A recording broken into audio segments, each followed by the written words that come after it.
Hi, my name is Janelle. Welcome to my channel. Let's have a talk today about Business Powergenics. Now, this is part one in a 10-part series of talking about business, how to power it up, and what we do in Business Powergenics. So today I thought we'd have a look at the topic about why some businesses actually feel alive and some businesses feel rather heavy. You know, even businesses online, when you walk in a physical business, you walk into a shop, you can get a bit of a feel for it. Businesses online are the same thing, and you'll find that your business has its own energy. It has its own energetic identity. So one of the things I found is that most women are trying to force their business into a structure, like into a box, that no longer matches who not only they are now, but who they are actually becoming.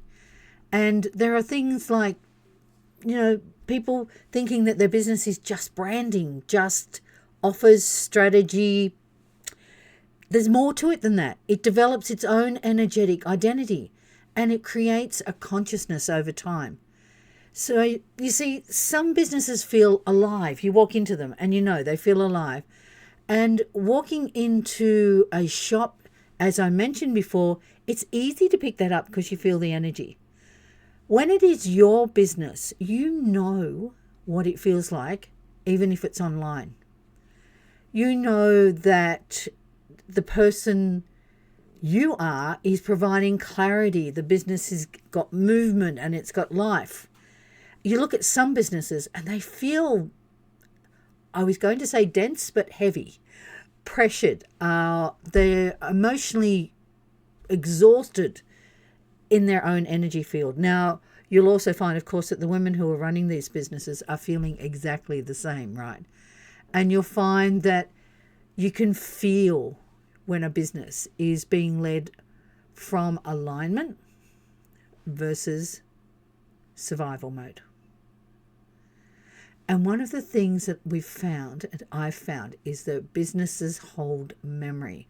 It holds emotion, it holds direction, it remembers past launches, failed and successful, emotional burnout, fear. There's fear around visibility, fear around dealing with clients, fear around am I good enough? And what you'll find also is if you've had difficult clients, their energy also hangs around your business. You'll also find that if you are undercharging in your business, then that is going to create an inconsistency for you, because over the years, it's going to undermine the energy in the business. You see, your business field adapts around repeated emotional patterns, just like your energy field adapts around emotional patterns. And you'll find your business, that is, if it's built through pressure, starts to expect pressure. And that can make it difficult for you to bring it into a space where you feel comfortable. Another problem I found is that, forcing a business against its natural identity creates an exhaustion for both the person running it and for the business. It also affects the clients.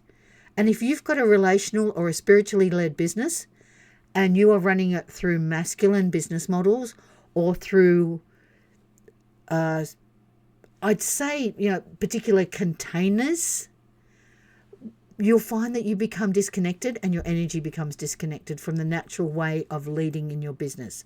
Some women try to become louder, harder, faster, more aggressive, and they think that their success actually requires them to do that. And you'll find that exhaustion happens really quickly with that. How many women I've spoken to over the years who have had burnout simply because they think that that's the way they have to do. That's the way they have to run their business. But it's not the way they work.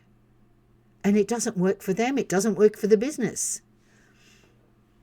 You see, the difference between building a business and relating to one, that is actually not built under control, that is not, mechanical, means that you can actually relate to your business.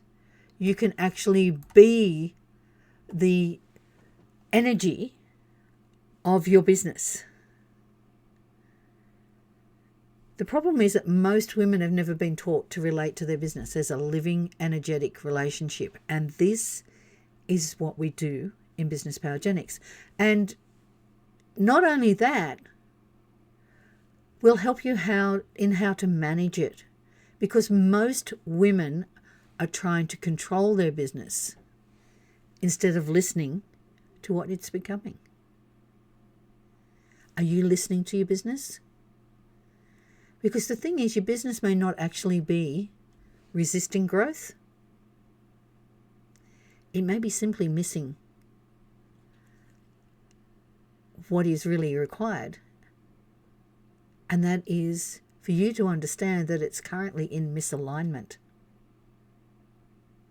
Where are you at in working with your business so that it is an energetic, beautiful, powerful entity with its own identity that reflects you, not only who you are now, but who you are evolving into? Have a think about it. And I'll see you on the next video. Thanks for watching.